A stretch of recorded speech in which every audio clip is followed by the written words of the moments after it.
Olá, bom dia! Hoje, quarta-feira, dia 27 de novembro, a Notícia de Frente está no ar. E aqui ao meu lado, o Antero Paz de Barros e o Lúcio Sorge. Bom dia, Antero. Bom dia, Nayara. Bom dia, Lúcio. Bom dia, telespectador e telespectadora. Bom dia, Lúcio. Bom dia, Nayara. Bom dia, Antero. E bom dia a você que nos honra com a sua companhia. Olha, eu quero começar a Notícia de Frente destacando, na verdade, uma fala do ministro da Economia, Paulo Guedes. Abre aspas. Não se assustem se alguém pediu AI-5, diz Guedes. O ministro da Economia, Paulo Guedes, afirmou na segunda-feira que não é possível se assustar com a ideia de alguém pedir o AI-5 diante de uma possível radicalização dos protestos de rua no Brasil. Durante entrevista coletiva em Washington, Guedes comentava a convulsão social e institucional em países da América Latina e disse que era preciso prestar atenção nas sequências de acontecimentos nas nações vizinhas para ver se o Brasil não tem nenhum pretexto que estimule manifestações do mesmo tipo. Ele disse mais: sejam responsáveis, pratiquem a democracia. Ou democracia é só quando o seu lado ganha? Quando o outro lado ganha, com 10 meses, você já chama todo mundo para quebrar a rua? Que responsabilidade é essa? Não se assustem, então, se alguém pedir o AI-5, disse o ministro Paulo Guedes. E já teve repercussão, não é isso, Lúcio? Só que aí depois, Nayara, ele voltou atrás. Ele voltou atrás e olha, detalhando aí o seguinte, durante a entrevista coletiva, era uma entrevista coletiva, que foi convocada pelo próprio Ministério, né? Pelos assessores de Paulo Guedes. Ele, num primeiro momento, ele falou, olha, é em off, tá? Espera aí, em off numa coletiva.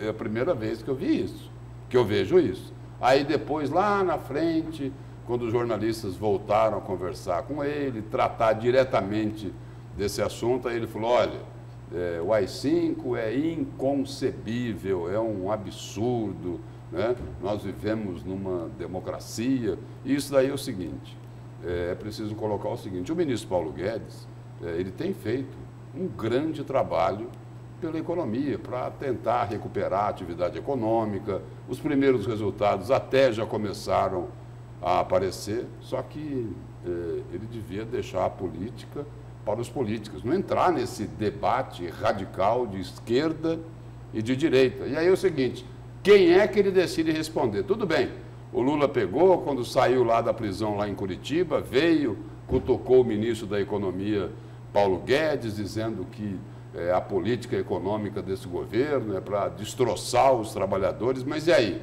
Aí o ministro da Economia resolve dar palanque para o ex-presidente Lula?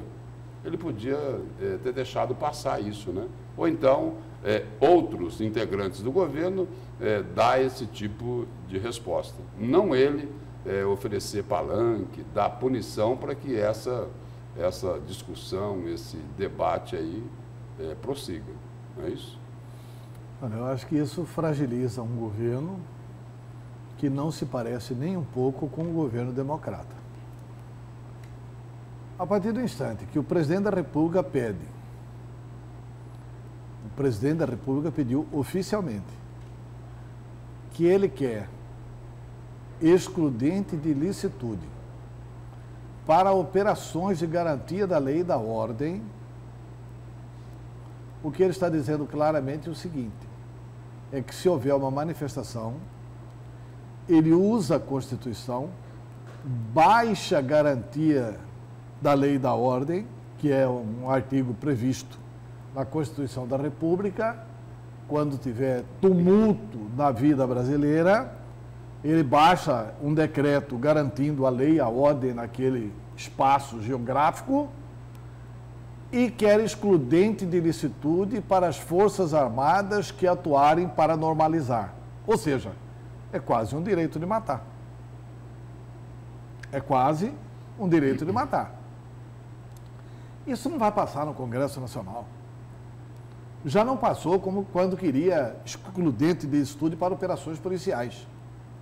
E não vai passar também nessa questão da garantia da lei e da ordem. Aí vem o ministro Paulo Guedes e vai falar de ato institucional número 5. a economia brasileira melhorou, indiscutivelmente melhorou, mas está longe de ser aquilo que foi prometido pelo Paulo Guedes. É assim, a economia brasileira caiu demais, chegou no fundo do poço e agora deu uma melhoradinha. Tanto é que nós vamos ter menos de 1% de crescimento ao ano. Agora também, no outro lado, Antero, é preciso a gente considerar o seguinte, não é? É preciso considerar o seguinte, a herança que foi recebida, não é? A herança foi recebida. Por isso que ela melhorou. A herança da roubalheira, não é? Tá bom. A herança dos milhões de desempregados, né? Que é uma herança, sim dos governos do PT. É verdade, esses desempregados não são do Temer e não são do Bolsonaro. Esses desempregados são do PT.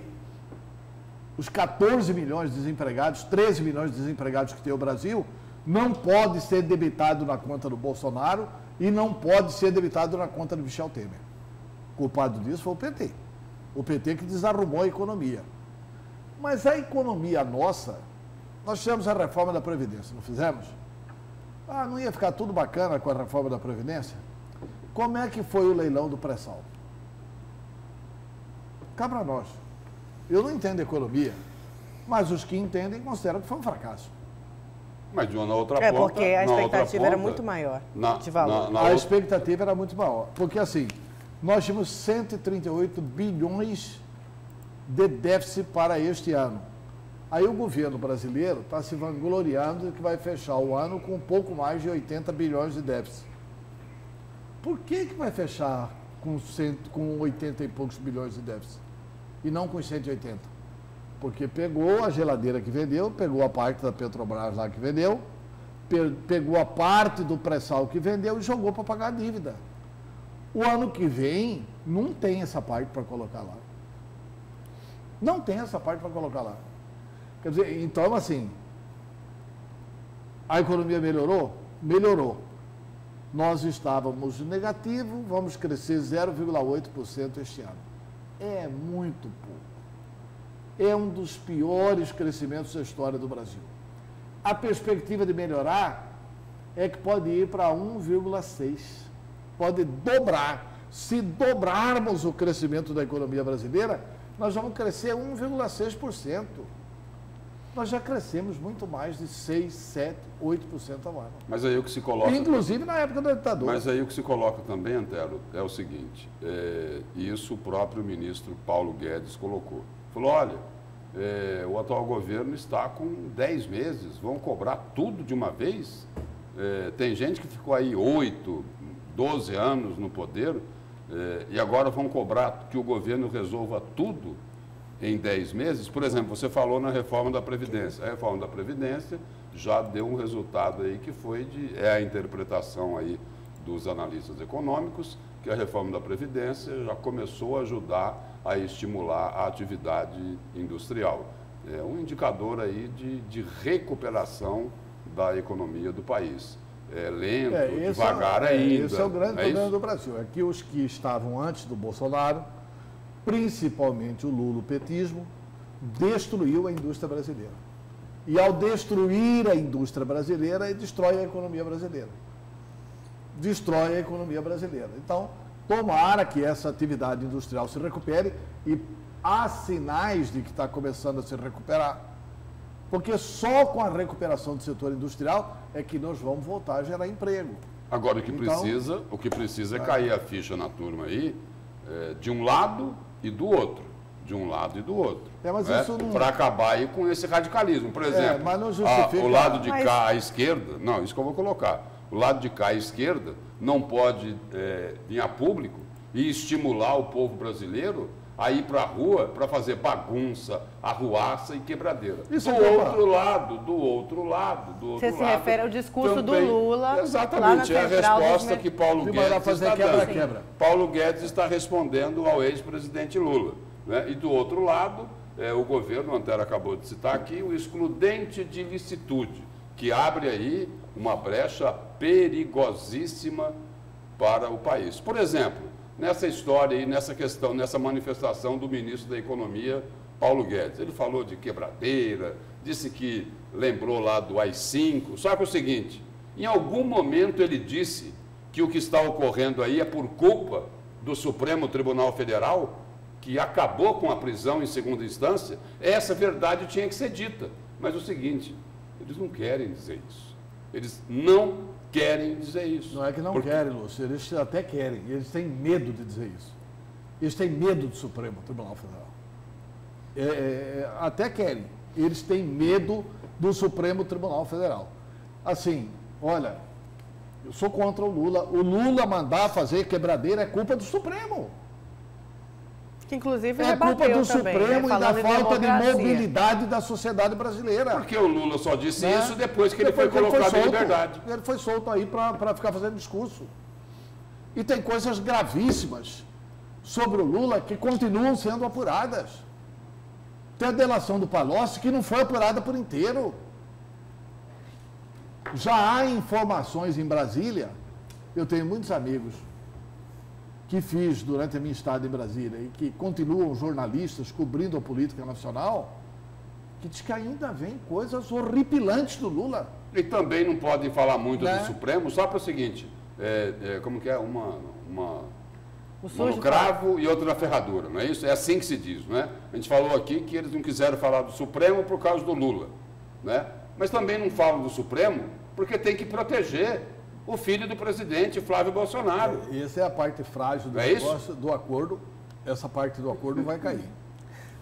O Flavinho vai ficar exposto. O Bolsonaro, ele está enfraquecido, ele está sem base política. Olha, o presidente da República, ele criou um partido para ele. Aliança pelo Brasil, não é isso? Isso. APB. APB, Aliança pelo Brasil.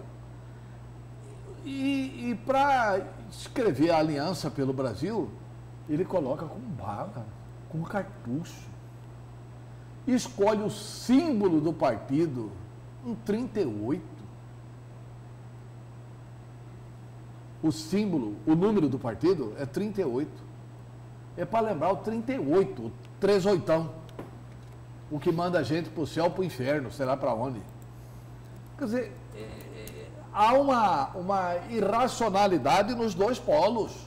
É o que eu falava. O Lula que manda quebrar e o outro aqui que reage com a maior virulência possível, inimaginável para alguém que ostenta um cargo de presidente da República. Por exemplo, esse debate radical, Antero, pode interessar para eles, pode interessar para Lula, pode interessar para Bolsonaro, só que é o seguinte, não interessa à sociedade brasileira.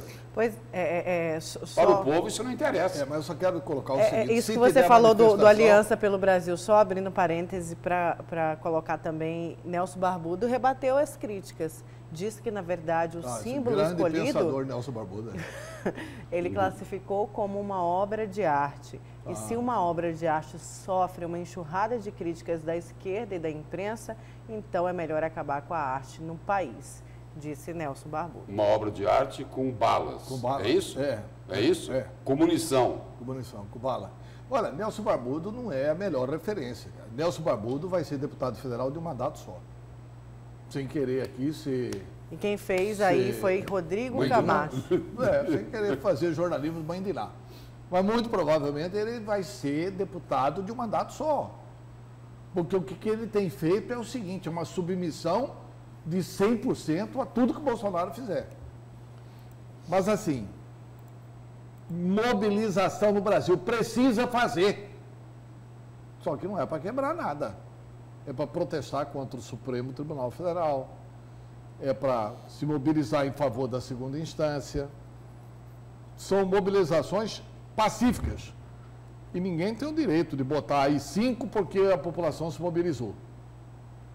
A população pode se mobilizar sim, pode ir para a rua sim. Você já pensou se no impeachment da Dilma aplica a garantia da lei e da ordem e manda bala para cima dos movimentos lá? Não, porque a manifestação, 2013, porque a manifestação pacífica,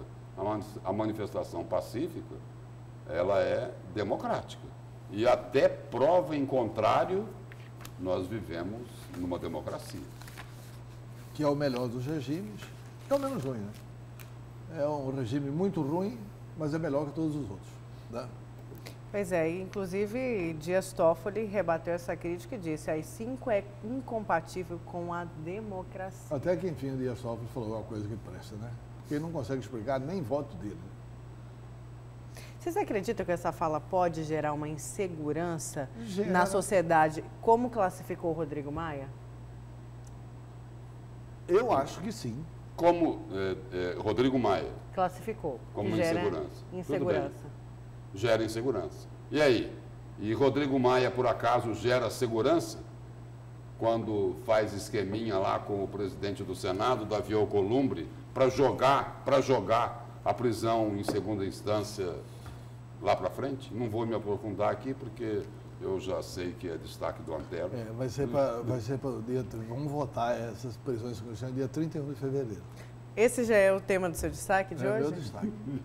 Câmara e Senado, 30 de fevereiro. 31 de fevereiro. Eles vão 31 de fevereiro. Vão votar de São Nunca. Eu não vou nem falar 29, porque nos anos bissextos tem 29 de fevereiro. Né? Eles querem votar no dia 31 de fevereiro.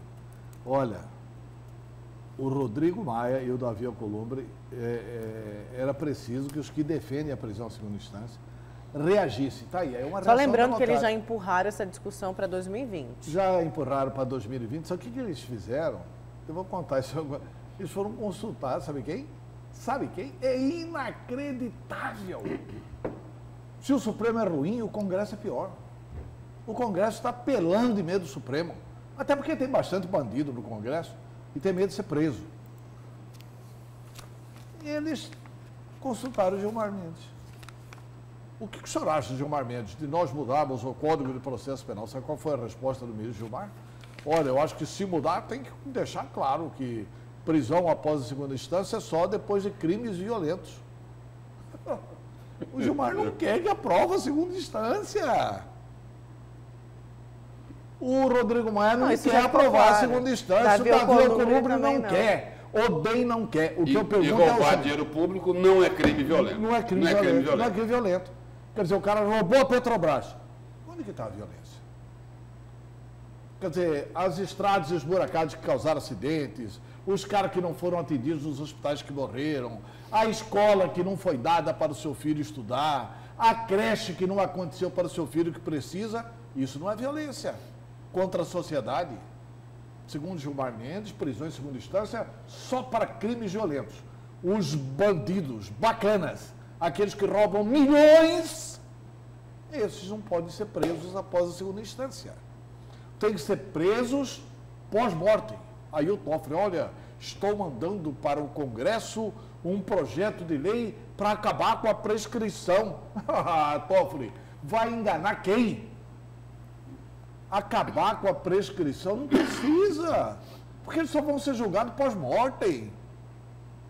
Pode acabar com a prescrição, ainda assim ninguém vai ser preso. Eles só vão ser julgados depois de morrerem. O Supremo não julga ninguém. Então é o seguinte, eu quero ver o seguinte, qual que é o grande debate do DEM, o debate aqui em Cuiabá, por exemplo, só para ficar num exemplo, na questão da eleição municipal. Vamos ser sinceros. Qual que vai ser o grande argumento do DEM? Vai ser porque vai refletir essa negativa vai contra ser a questão sociedade. do paletó, não vai? Na hora que fala, olha, e o crime do paletó? Fala, olha, o crime do paletó não é apurado porque vocês não querem que apure.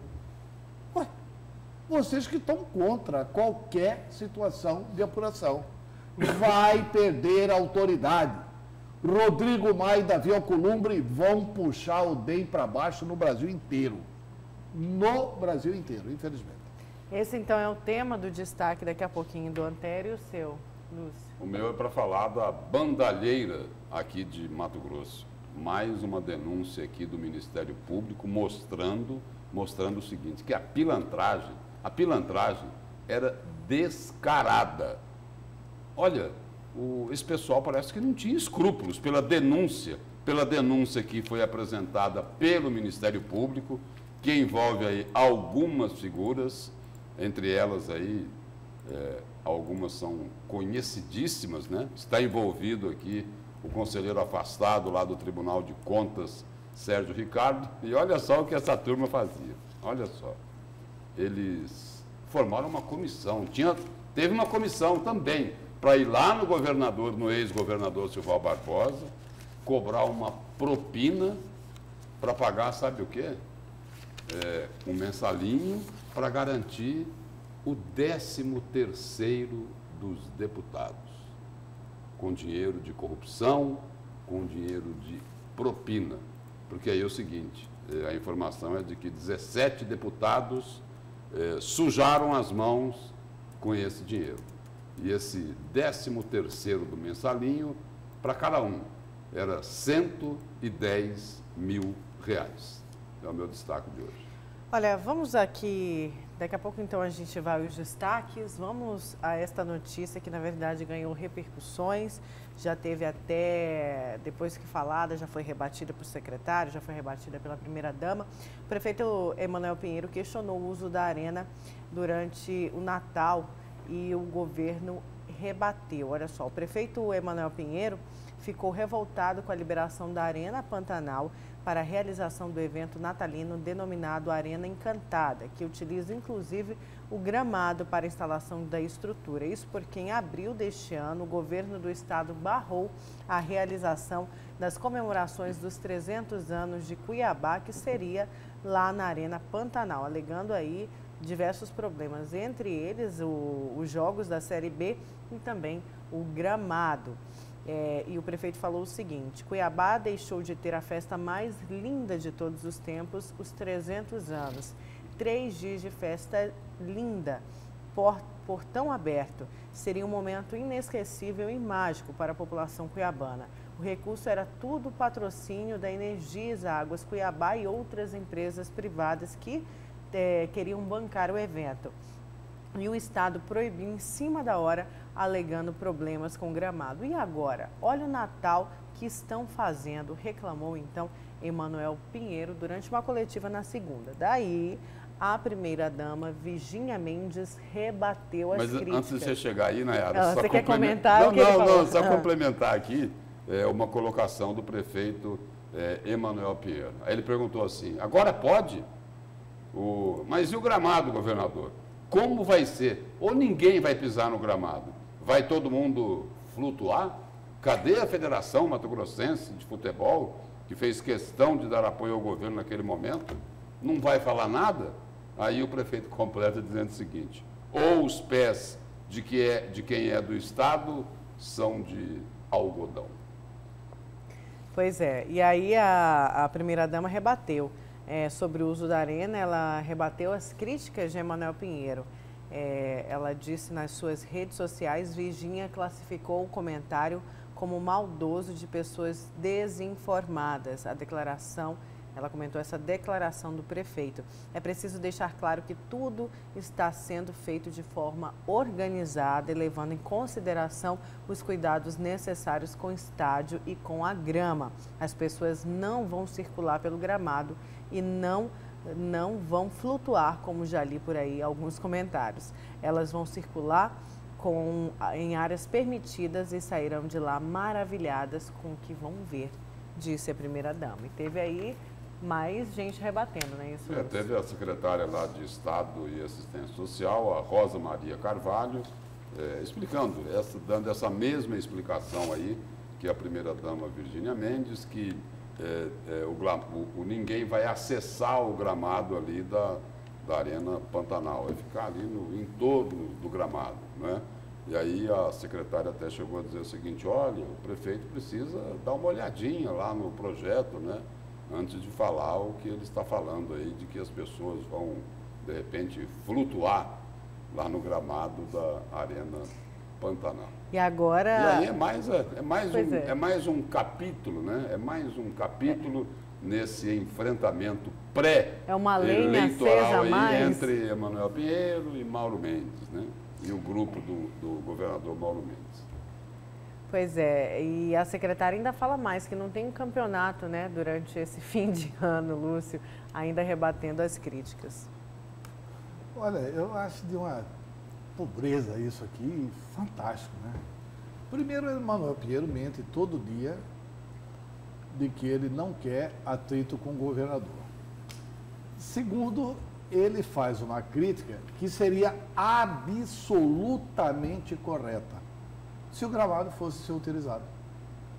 Eu acho que isso aí, sabe o que é? É excesso de puxa-saquismo de assessor, que viu que o Estado vai fazer uma festa de Natal lá e que correu para o Emanuel. Emanuel, o Estado vai fazer, para nós não podia. E aí deram uma corda no prefeito. Aí deram uma corda no prefeito. Ele que já está com uma longa corda ele que já ali, está né? disposto a brigar com o Mauro Mendes.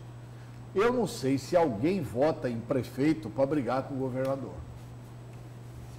Eu acho que prefeito de uma capital tem que procurar, o máximo, ter relações respeitosas, administrativas, não precisa ser do mesmo partido, não. E o que você fala aí, com o André, governador do Estado. E o que você fala aí faz sentido pelo seguinte, não faz muito tempo, nós mostramos aqui no Notícia de Frente trechos, né, de uma entrevista do comandante em chefe do MDB aqui de Mato Grosso, o deputado Carlos Bezerra, dizendo o seguinte, olha, não tem mais como voltar atrás, não dá mais para levantar aí a bandeira da paz entre Mauro Mendes e Emanuel Pinheiro, por culpa, palavras de Carlos Bezerra, por culpa do entorno do prefeito Emanuel Pinheiro. Foi o que o Antero acabou de colocar. Mas aí é culpa dele também. Porque ele pega todas essas cordas e eu não sei, ele está estimulado a fazer uma briga com o Mauro Mendes. O Mauro Mendes não vai disputar a eleição. Mauro Mendes é governador do Estado, vai ter o mandato até 2022, e o atual prefeito de Cuiabá e o futuro prefeito de Cuiabá, seja ele quem for, vai ter que se relacionar com o governador Mauro Mendes. Ponto 1. Segundo, Cuiabá não merece, isso aqui é uma molecagem contra Cuiabá. Cuiabá não merece que 2 dos seus líderes, ou que o prefeito Emanuel Pinheiro, porque é ele que está provocando, claramente é ele que está provocando, ele saia para fazer esse tipo de acusação. Volto a repetir, tivesse a utilização do gramado, ele teria 100% de razão. Mas como a secretária está afirmando aqui, que ele não folheou o projeto, ela chega a dizer isso. Se ele tivesse lido o projeto, se ele tivesse folheado o projeto, ele teria visto o seguinte, que nós vamos utilizar apenas a lateral do campo. Todo o espaço do campo, 100% dele estará bloqueado para o acesso dos visitantes. Ninguém vai pisar na grama do campo para visitar o espaço. É uma total falta de informação espalhar isso. Então, diante disso, é um fake news, quer dizer, que não é culpa da imprensa. A imprensa pode perfeitamente registrar uma declaração da autoridade máxima da cidade, que é o prefeito de Cuiabá.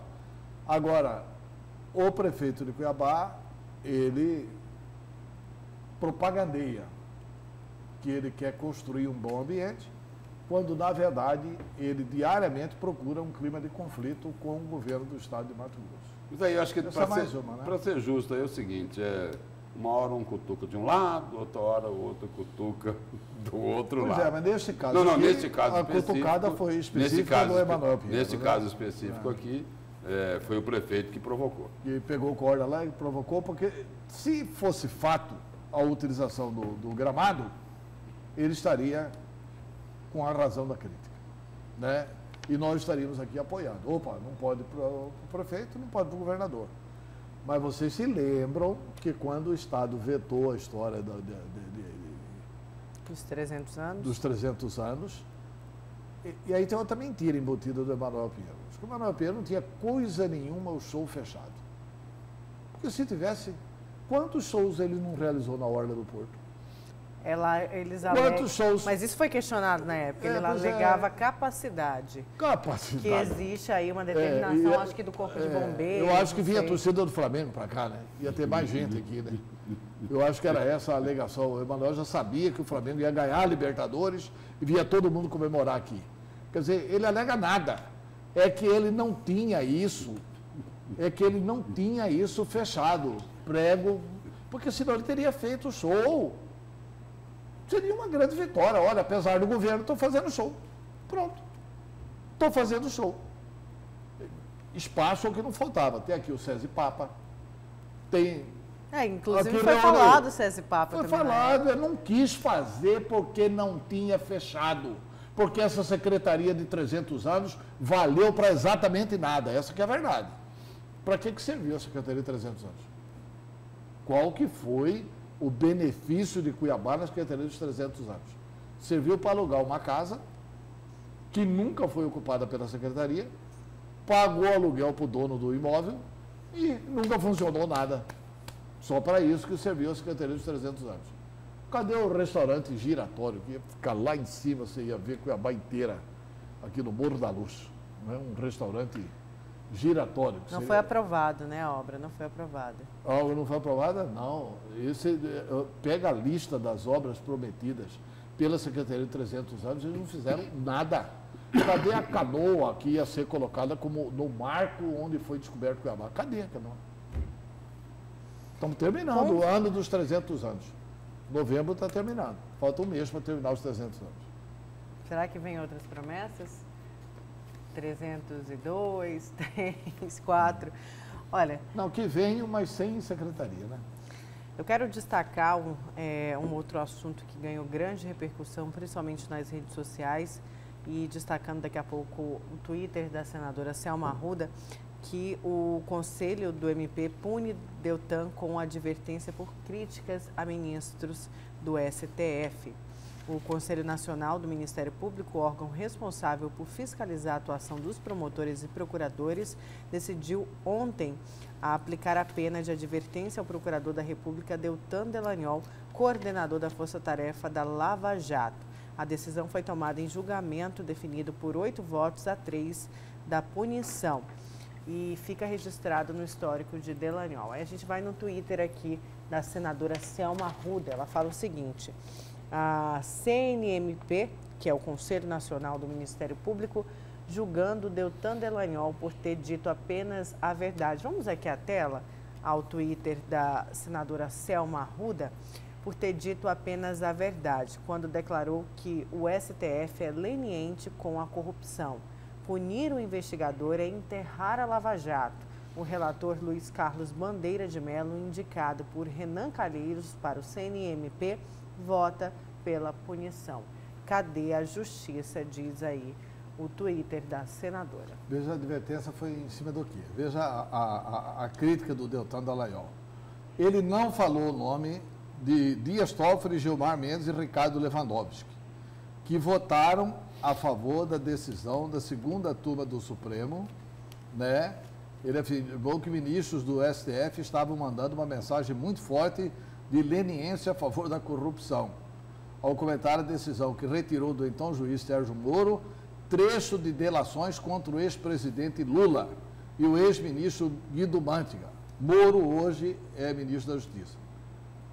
Aí ele fala o seguinte: na entrevista à Rádio CBN, Delagnol afirmou: os três mesmos de sempre, do Supremo Tribunal Federal, que tiram tudo de Curitiba e que mandam tudo para a Justiça Eleitoral e que dão sempre os habeas corpus, que estão sempre formando uma panelinha, assim que mandam uma mensagem muito forte de leniência a favor da corrupção.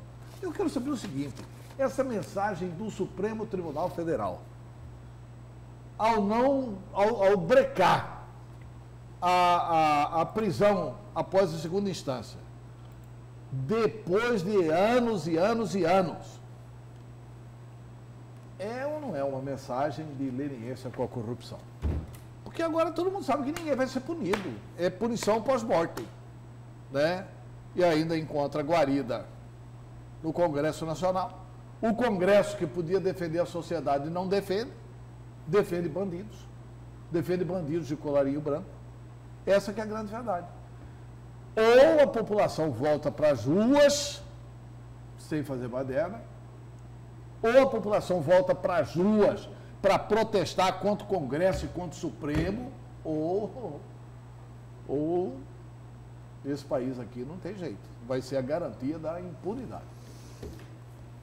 E aí o relator lá, é importante, eu quero chamar a atenção aqui para um trecho da decisão do relator, o conselheiro Luiz Fernando Bandeira de Melo Filho. Assessor de Renan Calheiros.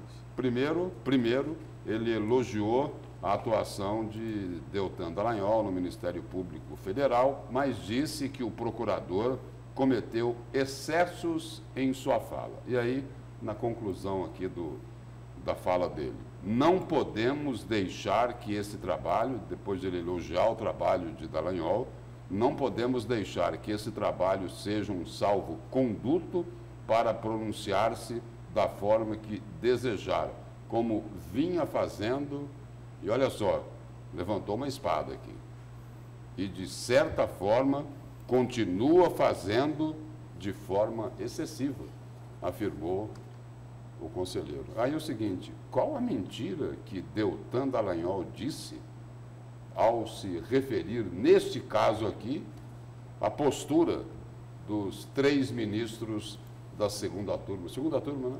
Da segunda turma do Supremo Tribunal Federal. Então é o seguinte, ele foi punido com uma advertência por dizer o que a maioria da sociedade brasileira pensava. E continua pensando. Nós estamos chegando perto do que eles querem. Lula livre, Deltan e Sérgio Moro presos. E a população só falta também, eles né? prenderem De uma certa forma. Sérgio Moro e Deltan Dallagnol, soltar o Lula, Zé Dirceu livre, todos os bandidos livres e Sérgio Moro e Deltan Dallagnol, daqui a pouco inabilitados, expulsos, presos, etc. e tal. Se isso não é leniência com a corrupção, né, minha avó é bicicleta. Como minha avó não é bicicleta, é leniência com a corrupção. Vamos então ao nosso primeiro intervalo. Na volta a gente continua com uma notícia de frente. Então não saia daí.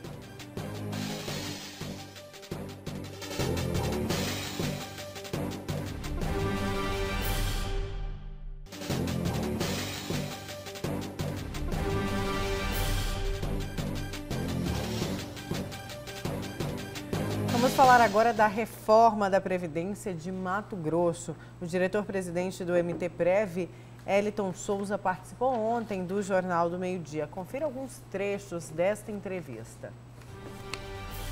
Presidente, esse é um tema aí extremamente polêmico. Foi adiado um pouco o prazo da entrega desse projeto, digamos assim, na Assembleia Legislativa. E a opção do governo é de emenda constitucional, é isso? Pois bem. Uma emenda à Constituição. Exato. A princípio, né, esse assunto ele ainda está no âmbito do Conselho de Previdência. E no âmbito do Conselho de Previdência, o MTPrev ele fez todos os estudos técnicos, apresentou para a equipe do governo, apresentou para o próprio governador, que por sinal está capitaneando diretamente esse assunto, né, está conduzindo esse assunto, e foi apresentado ao Conselho de Previdência. Houve vistas, pedido de vista por parte de representantes dos poderes, que são membros desse conselho, né? E nós estaríamos aptos a chamar uma reunião extraordinária nessa próxima terça-feira. O governador, no entanto, recebeu os representantes do Fórum Sindical e, numa reunião muito profícua, que aconteceu ontem pela manhã, ele concedeu um prazo um pouco maior para que o Fórum Sindical tenha tempo hábil para analisar melhor essa proposta e fazer alguma sugestão, né? Aí foi prorrogado para quinta-feira essa reunião.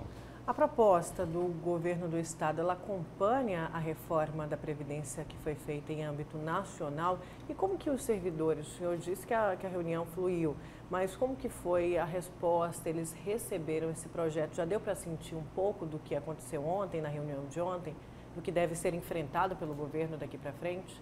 Sim, sim. A proposta, ela acompanha, isso é bom ficar bem claro, que ela acompanha integralmente as regras que foram definidas pela PEC, que agora não é mais PEC, é a Emenda Constitucional 103. Né? É bom ressaltar que essa emenda que já está em vigência, ela hoje alcança 94% da população, ou seja, toda a iniciativa privada e os servidores públicos federais. Então, ela já está valendo para a grande maioria da população. E o que está se discutindo agora, o que ficou de fora, foi se os servidores públicos estaduais e municipais acompanhariam ou não essas regras. E a opção do governador foi adotar integralmente as regras que foram aprovadas e que já estão, e algumas delas, inclusive, já estão vigentes, inclusive para os servidores estaduais, né? No Congresso ainda não foi aprovada aquela PEC paralela, não é isso? A PEC paralela, ela foi aprovada no Senado já. No Senado. No Senado. Ela agora está sendo encaminhada para a Câmara. Para a Câmara. O governo preferiu não esperar essa aprovação. Por quê, presidente? Na verdade, nós ainda estamos avaliando, o governador ainda está avaliando, o conselho ainda está avaliando. Por quê? Há uma certa indefinição de quando essa PEC passará pela Câmara, né? E se haverá alterações ou não. É sabido que nós temos um déficit mensal de 115 milhões, então, assim, há uma necessidade urgente de fazer a implementação das reformas. No entanto, o que a PEC paralela traz diria assim que seria um pouco mais vantajoso, primeiro é que ela já vincula os municípios, cada município não teria a necessidade de fazer a sua própria reforma, ela já estaria vinculada, e o governo poderia encaminhar por meio de uma lei ordinária, né? Ou seja, muda o quórum, que neste momento nós estamos avaliando se encaminha uma PEC, né, que é um quórum qualificado, e a PEC paralela ela traz a questão de ser uma lei ordinária. O rombo da Previdência hoje é em torno aí de 1 bilhão e 300 milhões de reais. Exatamente. Esse é o rombo. A perspectiva, na verdade, ele é crescente, né?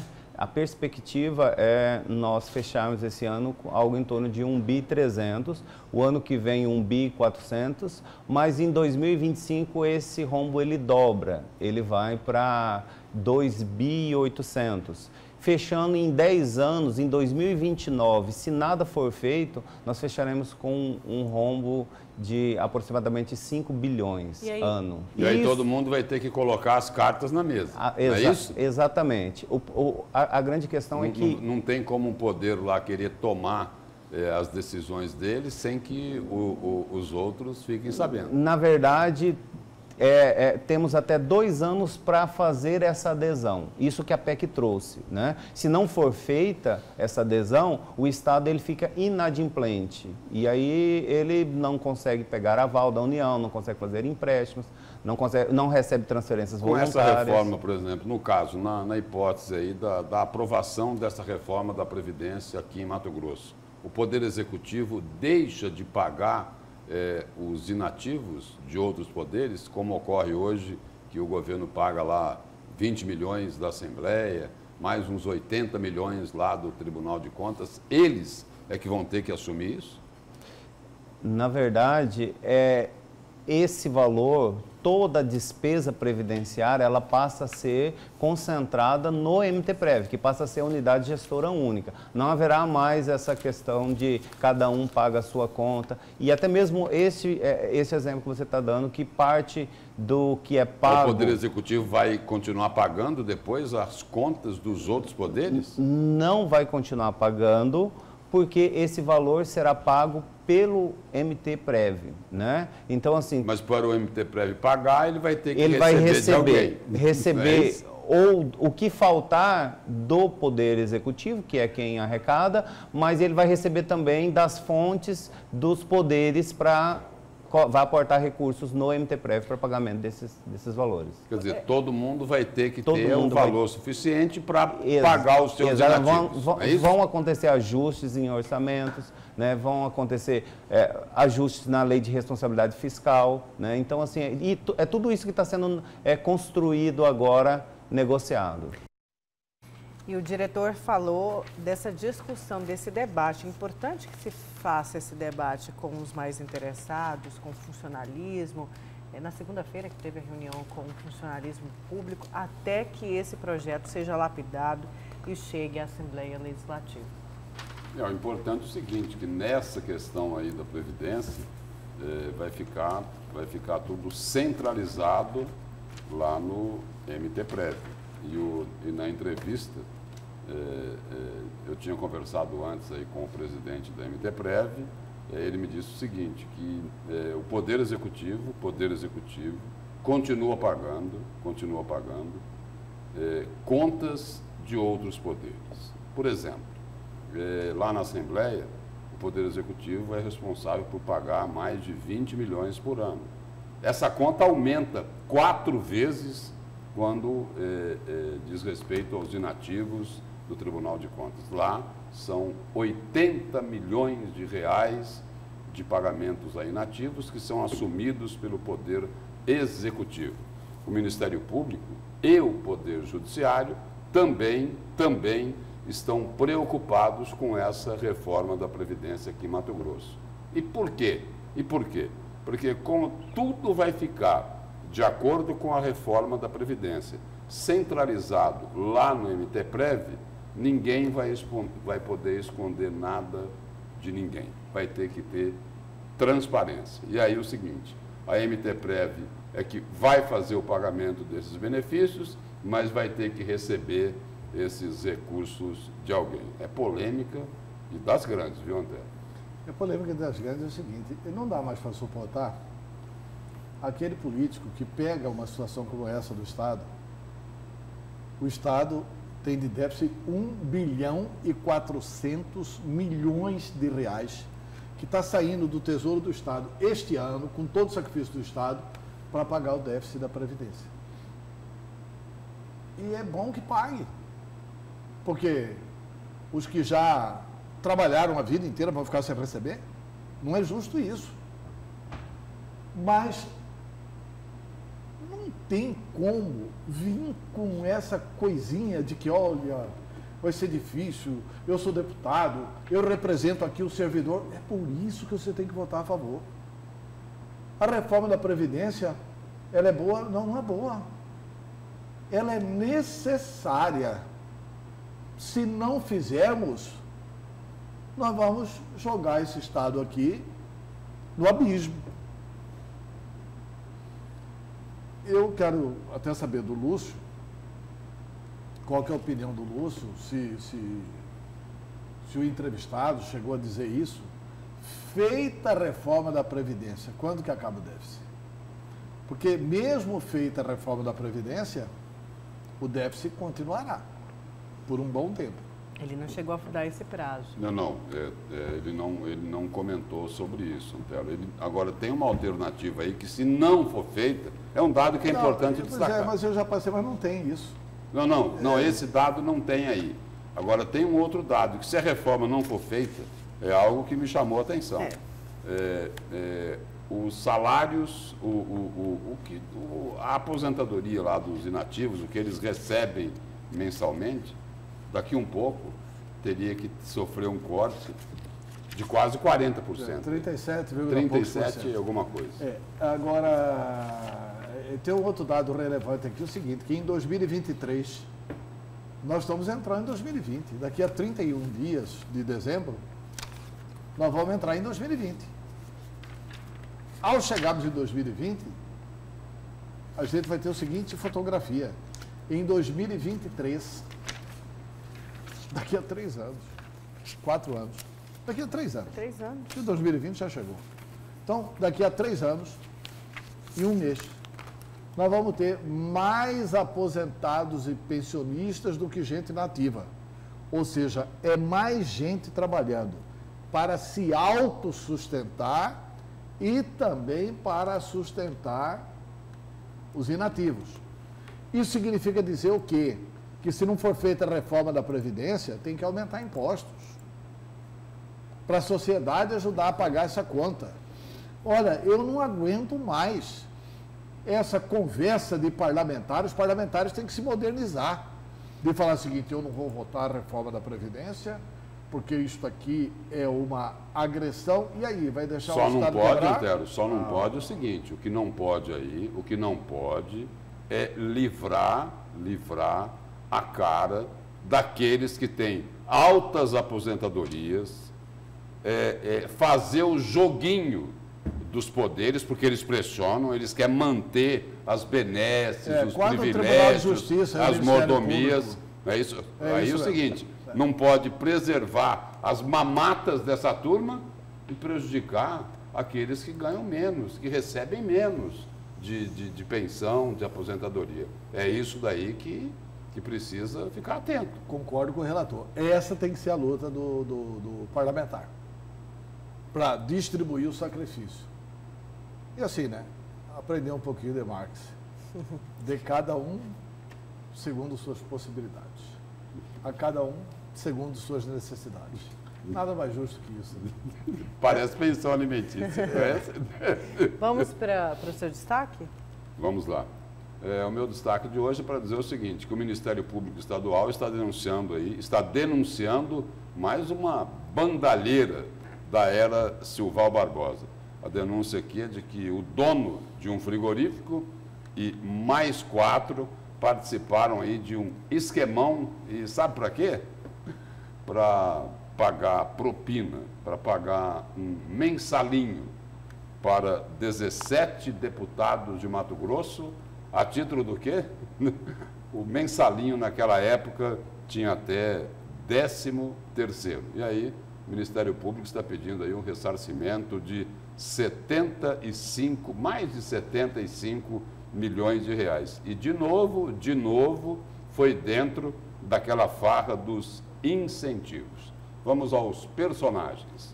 O ex-governador Silval Barbosa, o ex-chefe da Casa Civil Pedro Nadaf, os empresários Ciro Zanquete Mioto e Ricardo Padilha de Bourbon Neves, proprietários, respectivamente, do frigorífico Superfrigo e da Aval Securitizadora, além do conselheiro afastado do Tribunal de Contas, Sérgio Ricardo de Almeida, estariam envolvidos na fraude. E os crimes foram descritos por Pedro Nadaf em seu acordo de colaboração premiada com a Procuradoria-Geral da República.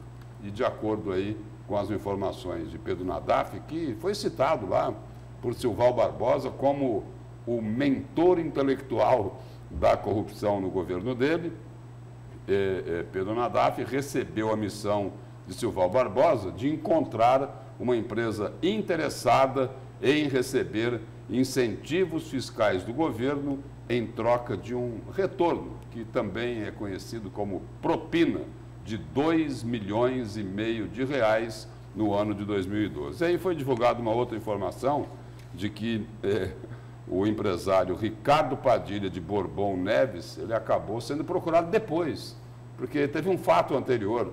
Aí o dono da Trimec, Vanderlei Torres, ia participar. Mas aí é o seguinte, aí ele passou a propina com cheques sem fundos. E aí, segundo as investigações, pelo menos 17 parlamentares da Assembleia Legislativa teriam recebido os recursos ilícitos. Resumindo... Tem a lista dos 17? Não, não tem a lista dos 17. Tem a lista de 4. De 4. Só 4? Não, de 4. Os 4 que formaram a comissão para ir lá pressionar o ex-governador Silval Barbosa para pagar este mensalinho a título de garantir o 13º dos deputados. Aí a informação que tem é o seguinte, a comissão da propina, a comissão do mensalinho, seria formada por José Domingos Fraga, por Wagner Ramos, por Mauro Save e por Baiano Filho. E aí, só dando sequência aqui na informação, cada deputado recebeu 110 mil reais. E aí, esses 17 deputados que estavam na lista para receber como condição de aprovação de matérias de interesse do Executivo e das contas do governo. E essa turma aqui é o seguinte, já tinha um mensalinho, todo mês, né, durante os 12 meses do ano, aí tinha o mensalinho lá na Assembleia, aí tinha também o mensalão, aquele que era lá do ex-governador Silval Barbosa, que era de 600 mil por ano. Mas não estava bom, precisava ter... O 13º. O peru de Natal, não é isso? Peru caro, hein? Não, o 13º. 110 mil reais, o mensalinho do 13º para 17 deputados estaduais. Essa turma, Sérgio Ricardo, ele recebeu como deputado, né? Essa turma, ele coordenou aqui o trabalho, segundo a denúncia do Ministério Público Estadual. Mas na condição de presidente ou de primeiro secretário. Sim, sim, como integrante da Assembleia. Não tinha nada a ver com o conselheiro do Tribunal de Contas do Estado. O fato é o seguinte, né? Esse pessoal não tinha limite, né? Eles, pela denúncia aqui, eles não tinham escrúpulos. Quer dizer, mensalinho para garantir 13º, 110 mil reais para cada deputado. E aí, a sociedade tem razão de ficar indignada. Quando falou, olha, roubaram tanto, mas tanto dinheiro, e vão devolver só um pouquinho. Não é, Antelo? Isso aí já tem uma ação do Ministério Público. Tem uma ação. Essa daqui é uma denúncia do Ministério Público pedindo aqui a devolução de mais de 75 milhões. Tem que pedir cadeia também para essa turma, não é só devolução, não. Porque devolução do dinheiro, essa é a pena que o Supremo acha que a devolução nunca chega também, Antero. Olha só a porcentagem. Assim, não, tem que devolver o dinheiro, essa que é a pena. Não, tem que botar esses riquinhos na cadeia, para eles aprenderem a não roubar. Que conversa é essa, cara? Mas é isso. Pede uma parte. Eles pedem lá uma devolução de 37 milhões para indenizar o erário e outros 37 a título de danos morais coletivos. Na verdade, deve ser uma ação civil, né? Porque não está pedindo cadeia, então deve vir uma ação criminal também com relação a isso. Vamos então para mais um intervalo, né? Eu ia falar primeiro intervalo, mas passou tão rápido o programa. Vamos para mais um intervalo. Na volta a gente continua. Você não achou que passou? Muito rápido. É porque eu estou na companhia de vocês. É tão bom que passa rápido. E nós sempre concordamos com você, Nayara. Gente, eu falei ontem, no fim do programa, que eu só mando em casa, aqui eu não mando. Vamos para o intervalo, então a gente já volta.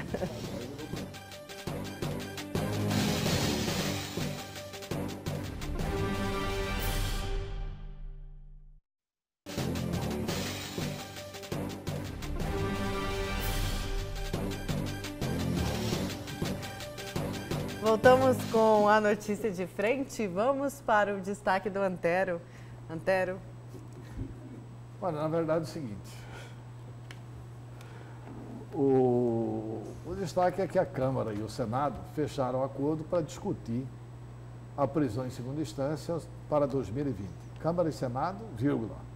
Uma reunião na casa do presidente do Senado, Davi Alcolumbre, com a presença do presidente da Câmara e da maioria das lideranças partidárias. A maioria dos partidos é favorável a essa solução. O que eles aprovaram, o que eles acordaram? Primeiro, que isso vai ficar para 2020. Segundo, foi feito um acordo para levar adiante a proposta de tramitação mais demorada para retomar a prisão logo após a segunda instância. Ou seja, eles vão discutir as emendas constitucionais. 4, ficou acertado também que eles vão colocar a proposta da modificação do Código do Processo Penal, aquela mudança que a juíza Selma já tem um relatório pronto para restabelecer e que acreditava que hoje ela ia votar em Brasília, né? As lideranças acordaram o seguinte, que a mudança no Código de Processo Penal ficará na geladeira do Senado. Simples assim. E que o presidente do Senado, Davi Alcolumbre, não vai colocar para votar. E não vai ter chance de votar isso na comissão.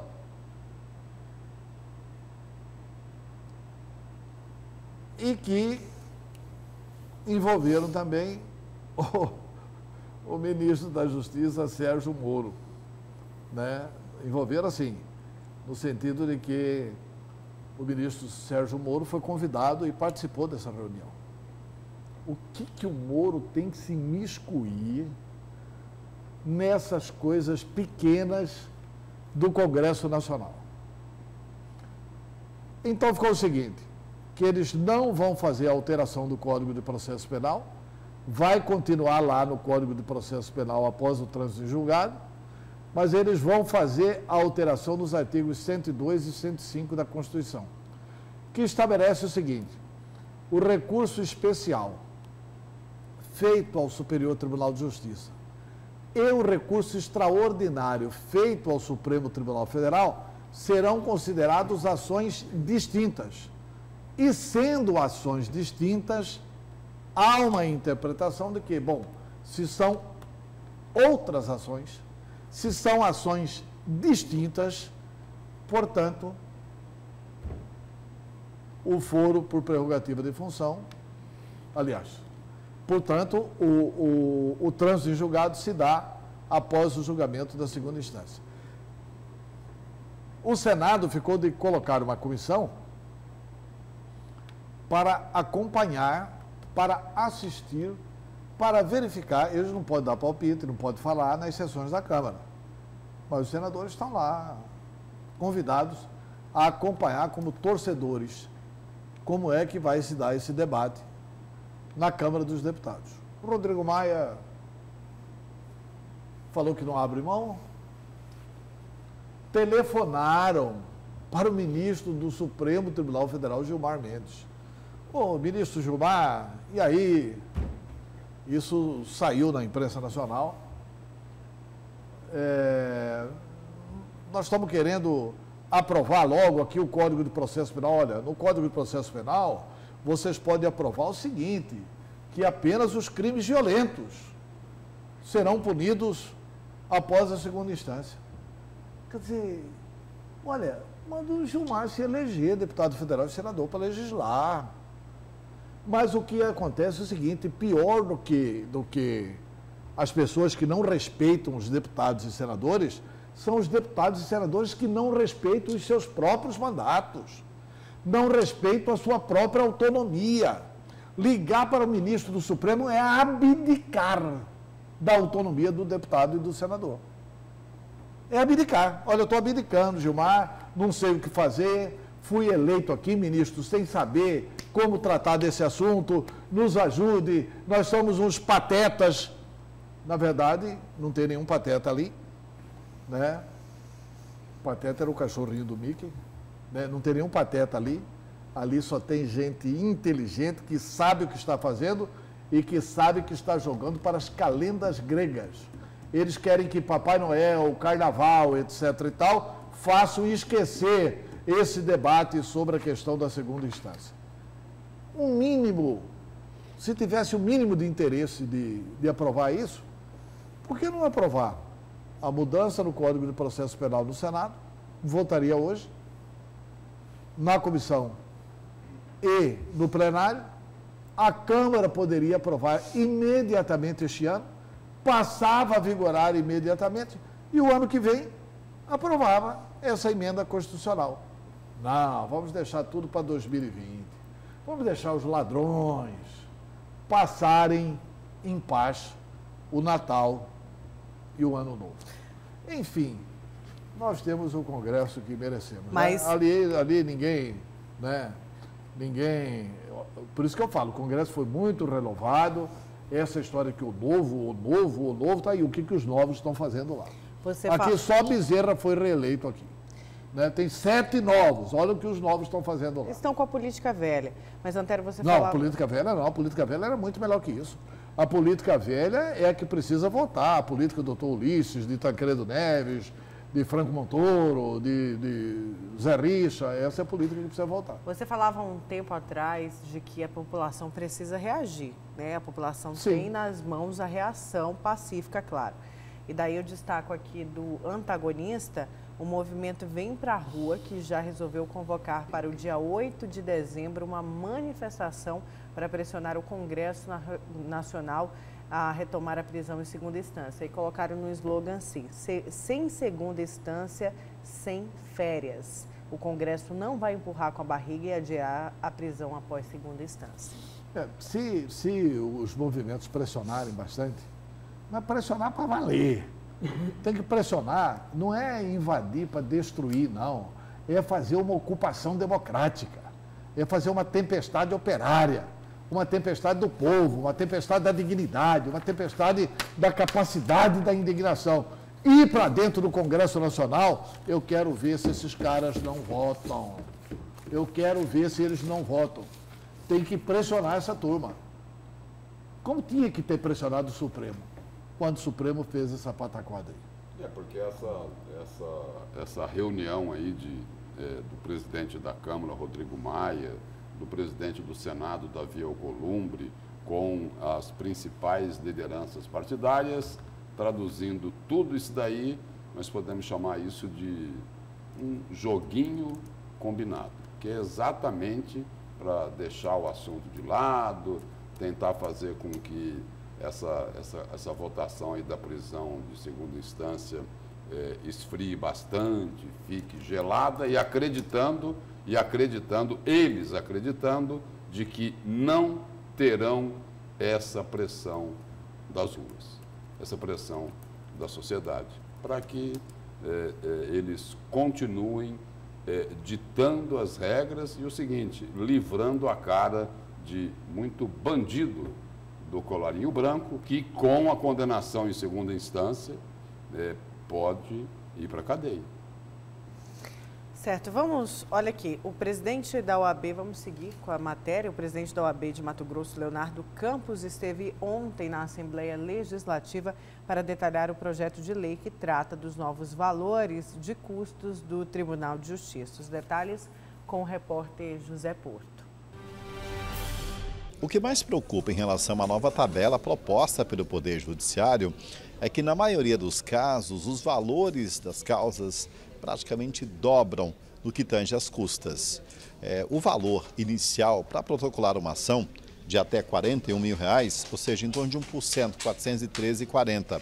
Só que a partir daí, quem entrar com essa ação já tem um reajuste de 1 para 2%, e se a pessoa que acionou a justiça perder essa ação, ele pode pagar mais 3%, ou seja, o custo sobe para até 5%.